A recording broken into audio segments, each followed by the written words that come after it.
Devant la menace de mort proférée par son frère, Jacob quitte précipitamment le foyer paternel.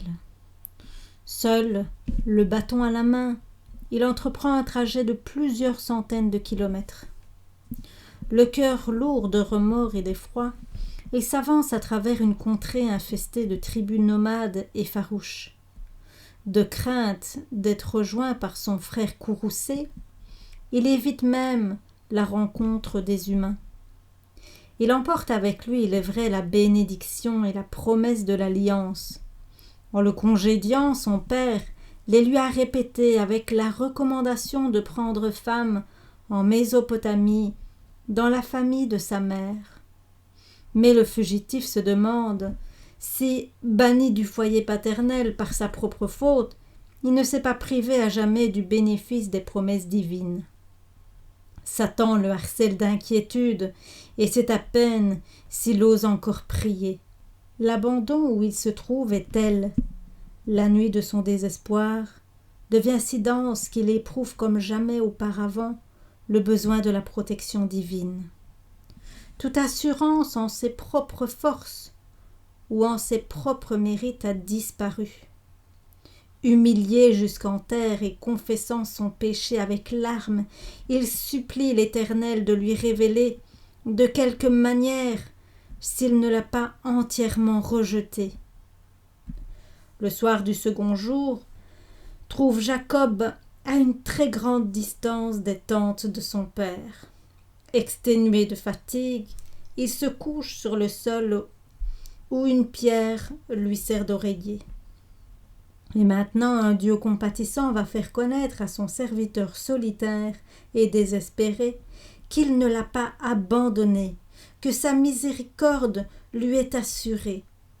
Il va révéler à ce pécheur repentant ce qui lui manque pour faire bondir son cœur de joie. Un sauveur par lequel le chemin de la réconciliation avec Dieu lui est largement ouvert. Pendant son sommeil, il contempla en songe une échelle éclatante de lumière dont la base reposait sur la terre et dont le sommet atteignait le ciel. Sur cette échelle, des anges montaient et descendaient.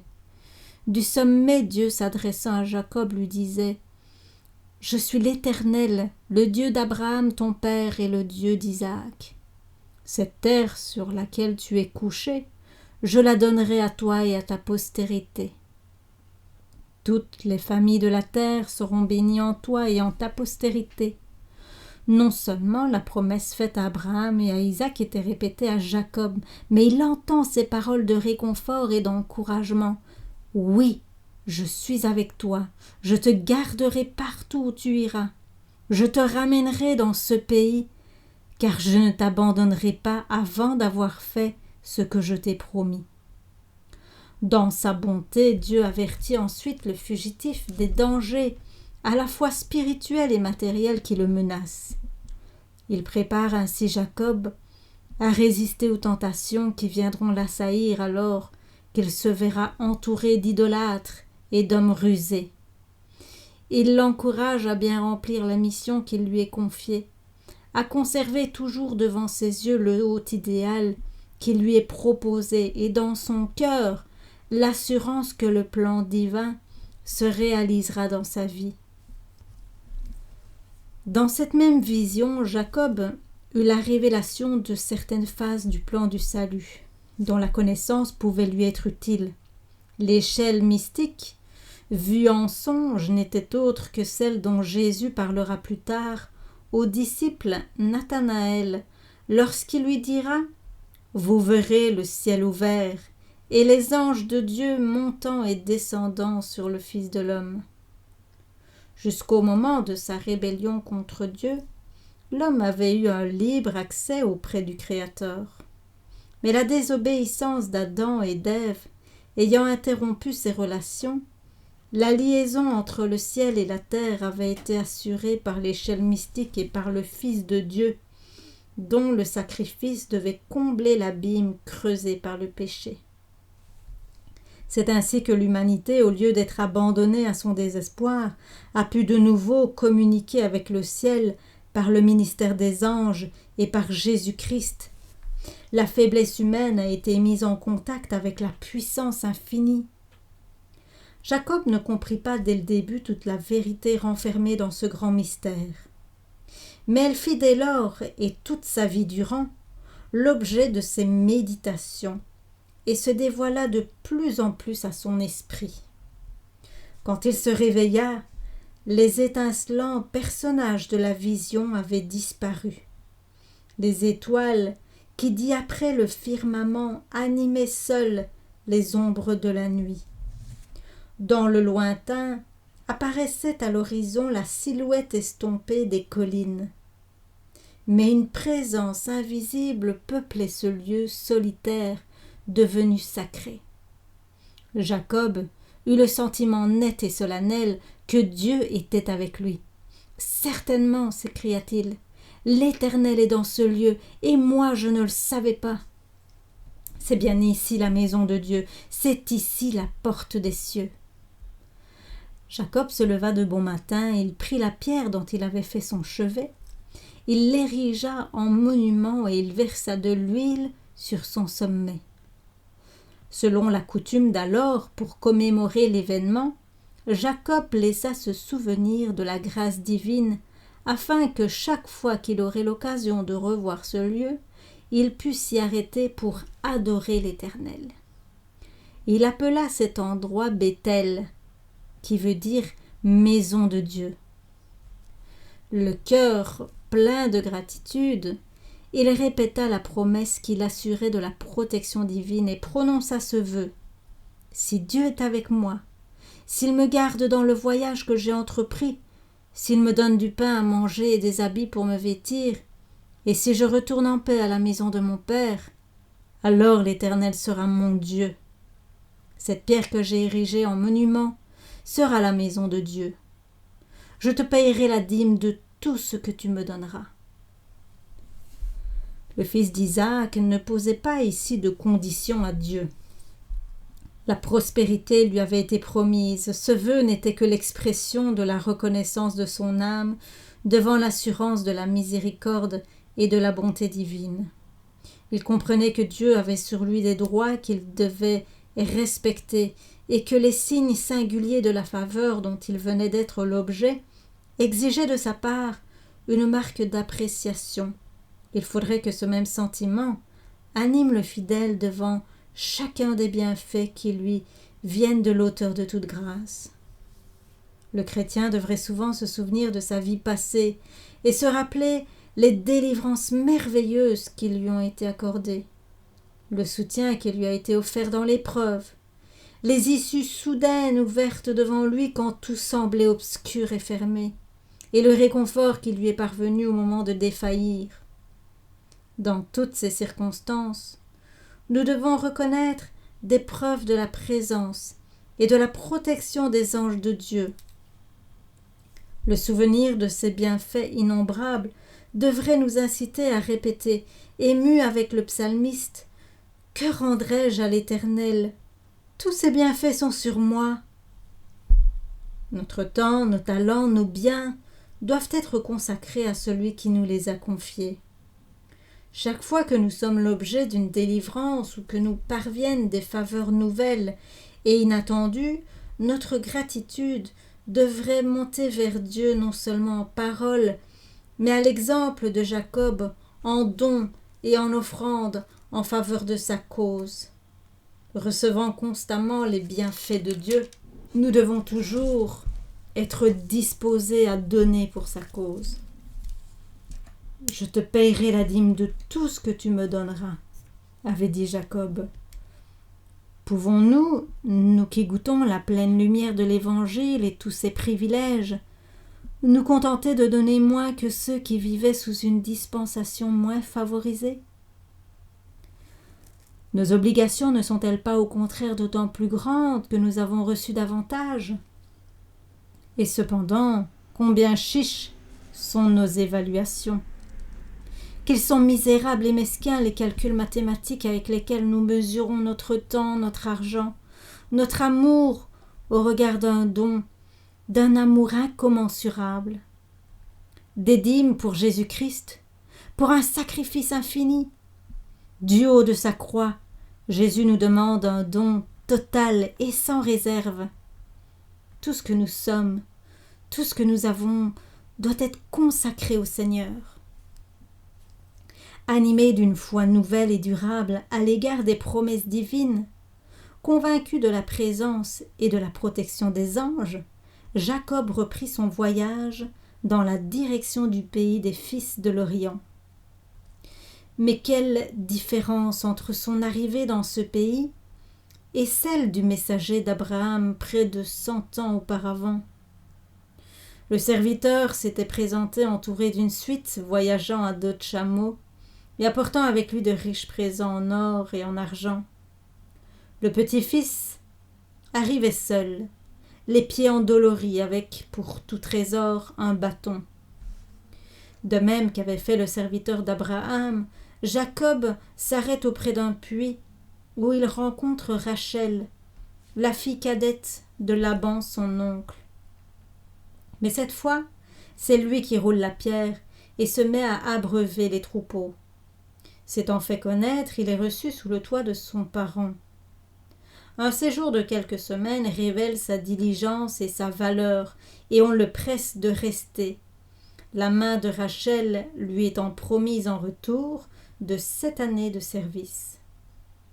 Dans les temps primitifs, la coutume voulait qu'avant la ratification d'un contrat de mariage, le fiancé versât entre les mains de son futur beau-père, à titre de garantie, une certaine somme d'argent ou son équivalent.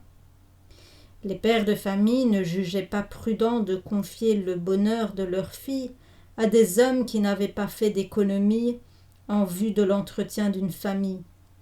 Si ceux-ci n'étaient pas assez économes et travailleurs pour acquérir du bétail ou des terres, il était à craindre que leur vie ne fût misérable.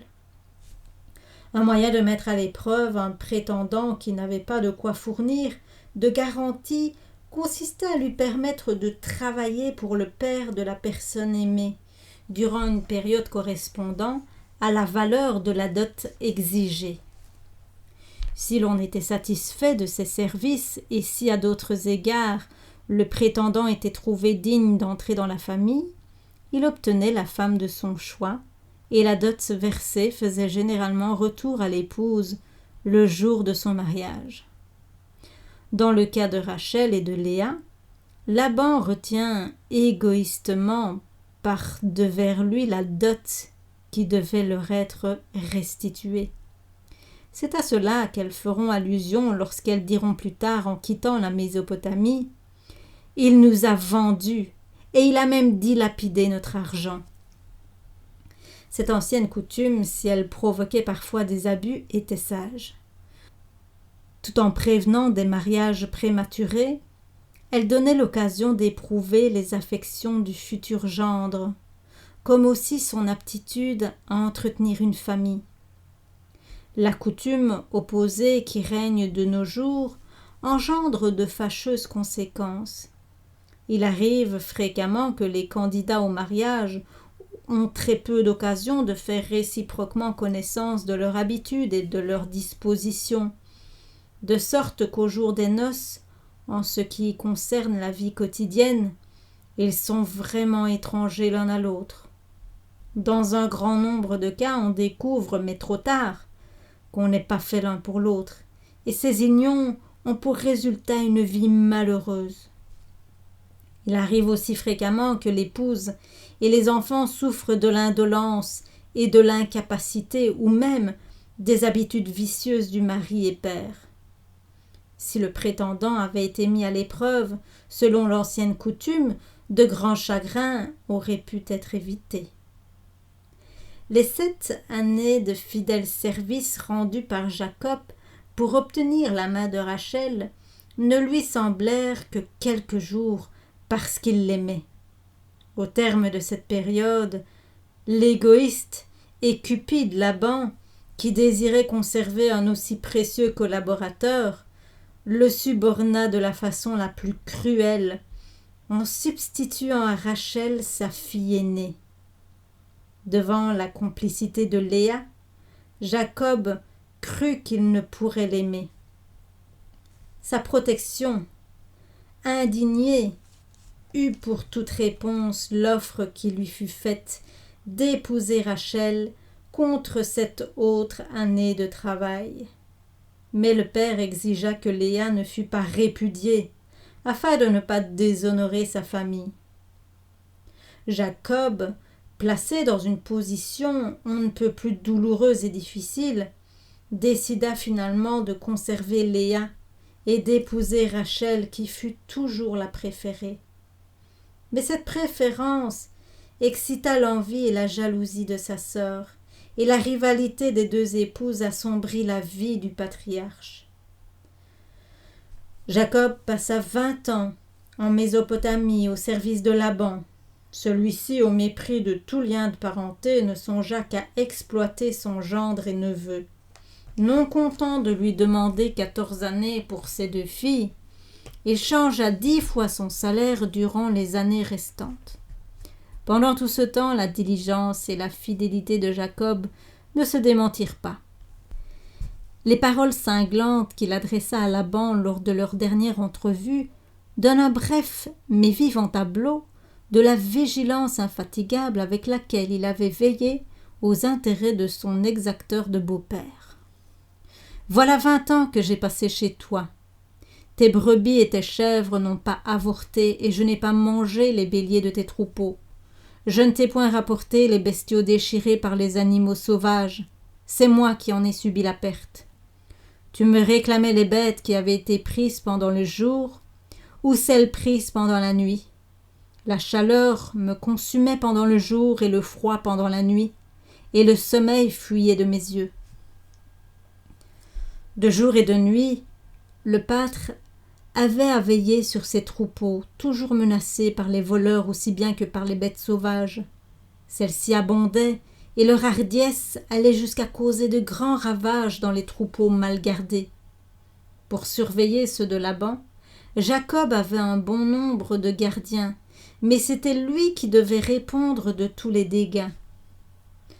À certaines époques, il était obligé d'être lui-même constamment sur pied pour protéger le troupeau, soit contre la soif durant la sécheresse, soit contre les gelées nocturnes durant la saison la plus rigoureuse de l'année, toute intempérie pouvant être fatale. S'il manquait des brebis, c'était Jacob, le berger en chef, qui en supportait le dommage.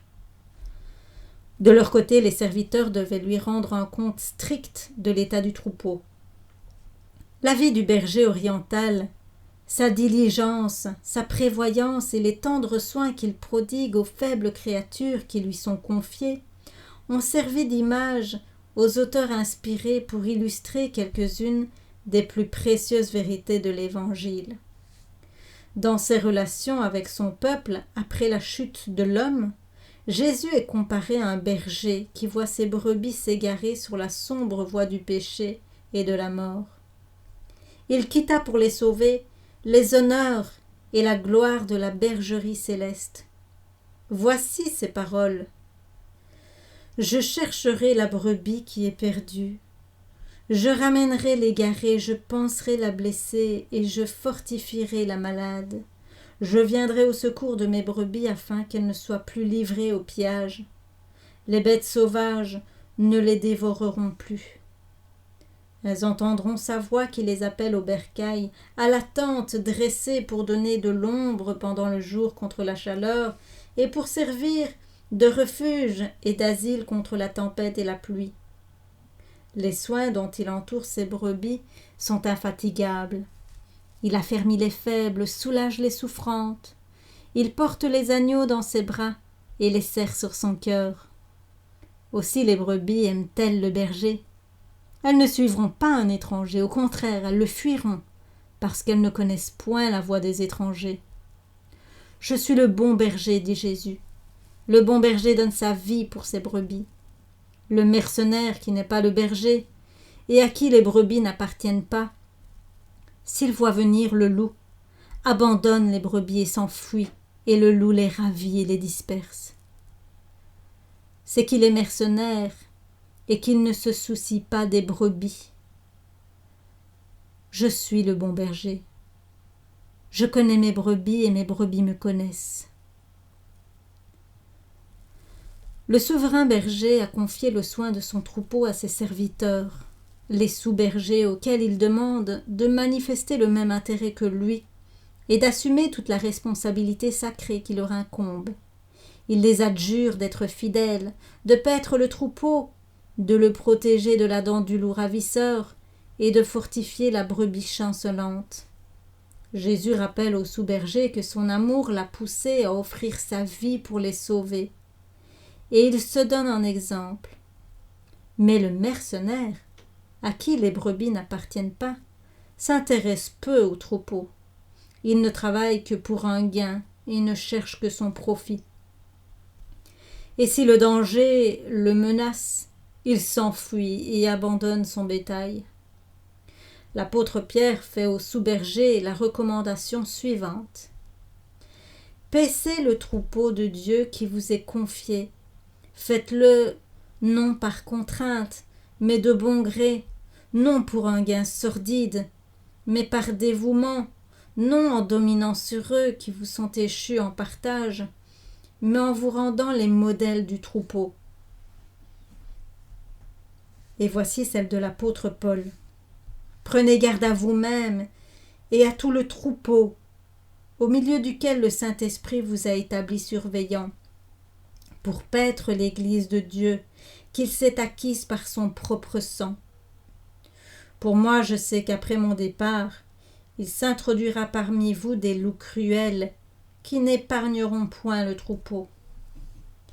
Que tous ceux qui considèrent comme une tâche indésirable les soins et les responsabilités qui sont l'apanage du fidèle berger, prêtent l'oreille à cet avertissement. Faites-le non par contrainte, mais de bon gré, non pour un gain sordide, mais par dévouement. Le souverain berger n'a pas besoin de ses serviteurs infidèles. Tout pâtre spirituel doit se souvenir que l'Église a été rachetée par le sang de Jésus et que les brebis qui lui sont confiées ont coûté un prix incommensurable.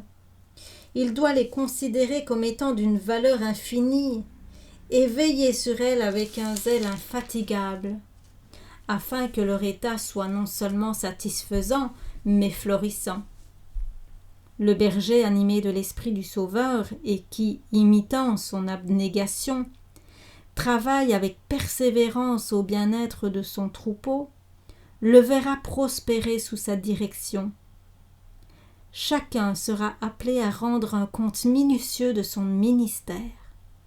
À chaque berger, le maître demandera « Où est le troupeau qui t'avait été donné ? Où sont les brebis qui faisaient ta gloire ?» Celui qui sera trouvé fidèle recevra une riche récompense. Lorsque le souverain pasteur paraîtra, vous remporterez la couronne de gloire qui ne se flétrit jamais. Las de travailler chez Laban, Jacob songea à retourner au pays de Canaan. Il dit à son beau-père « Laisse-moi partir afin que je puisse retourner chez moi dans mon pays. Donne-moi mes femmes pour lesquelles je t'ai servi, ainsi que mes enfants, afin que je m'en aille, car tu sais combien de temps j'ai servi chez toi. » Laban, qui n'ignorait pas que ses biens avaient augmenté depuis qu'ils étaient entre les mains de son gendre, le sollicita de rester davantage, car lui dit-il « J'ai reconnu que l'Éternel m'a béni à cause de toi. » Jacob souligna « Ce que tu avais avant moi était peu de choses, mais depuis mon arrivée, ton bien a beaucoup augmenté. » Le temps passait, Laban constatait avec un vif dépit que Jacob devenait extrêmement riche. Il avait de nombreux troupeaux, des serviteurs et des servantes, des chameaux et des ânes. Ses fils, partageant sa jalousie, tenaient contre Jacob des propos injurieux. Jacob a pris tout ce qui appartenait à notre père, disait-il. Et c'est avec les biens de notre père qu'il s'est acquis toutes ces richesses. Jacob, connaissant ces discours et remarquant que le visage de Laban n'était plus à son égard comme auparavant, aurait depuis longtemps quitté son rusé parent. N'eût été la crainte de rencontrer Isaü. Maintenant il comprend que rester davantage, c'est courir un sérieux danger. Les fils de Laban qui considèrent sa richesse comme leur appartenant pourraient bien un jour la lui ravir de force. Sa perplexité est grande, il ne sait quel parti prendre. Dans sa détresse, se souvenant de la radieuse promesse de Béthel, il expose à Dieu son souci et sa prière est exaucée par un songe. Une voix lui dit « Retourne au pays de tes pères, vers ta parenté, et je serai avec toi. » Une absence de Laban lui fournit l'occasion du départ. En hâte, il rassemble les troupeaux de gros et de menu bétail qu'il fait partir les premiers. Accompagné de ses femmes, de ses enfants et de ses serviteurs, Jacob traverse l'Euphrate et presse le pas dans la direction du pays de Galaad, séparé de Canaan par le Jourdain. Au bout de 3 jours, Laban est informé de la fuite de son gendre. Il se lance à sa poursuite et le rejoint le 7e jour de son départ. Frémissant de colère, il est déterminé à obliger les fugitifs à revenir sur leurs pas et ne doute pas de son succès, sa bande étant de beaucoup la plus forte. Le péril était grand pour Jacob, mais grâce à l'intervention divine, Laban n'exécuta pas son projet. « J'ai en main le pouvoir de vous faire du mal, dit-il. Mais le Dieu de votre père m'a parlé la nuit passée en me disant « Garde-toi de rien dire à Jacob, soit en bien, soit en mal. » C'est-à-dire, tu ne le contraindras pas à retourner chez toi par la force, ni ne l'engageras à le faire par des promesses flatteuses. Puis le même Laban qui s'était approprié la dot de ses filles, qui s'était montré si cupide et si dur envers son gendre, lui reproche hypocritement de s'être enfui sans lui avoir permis de lui offrir un repas d'adieu, ni même de prendre congé de ses filles et de leurs enfants. Dans sa réponse, Jacob retrace fidèlement le régime égoïste et sordide que Laban lui a fait subir, et il le prend à témoin de la fidélité et de la droiture qu'il a mise à le servir.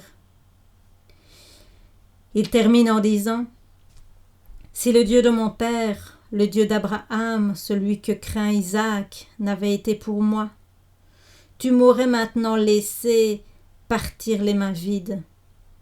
Dieu a vu mon affliction et le travail de mes mains, et la nuit passée, il a jugé entre nous. » Ne pouvant contester aucune de ces allégations, Laban propose de conclure un traité de paix, à quoi Jacob consent, et l'on amasse un monceau de pierres pour conserver le souvenir de cette alliance.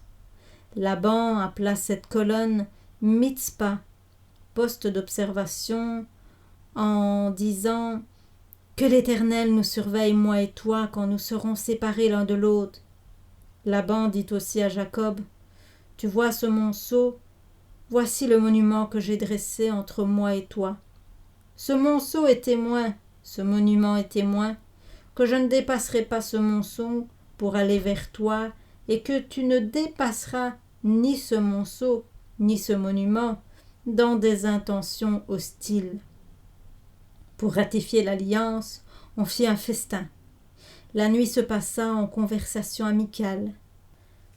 Puis, à l'aube du jour, Laban et ses hommes s'éloignèrent dans la direction de l'Orient. Cette séparation est la dernière trace que nous ayons des relations entre les enfants d'Abraham et les habitants de la Mésopotamie.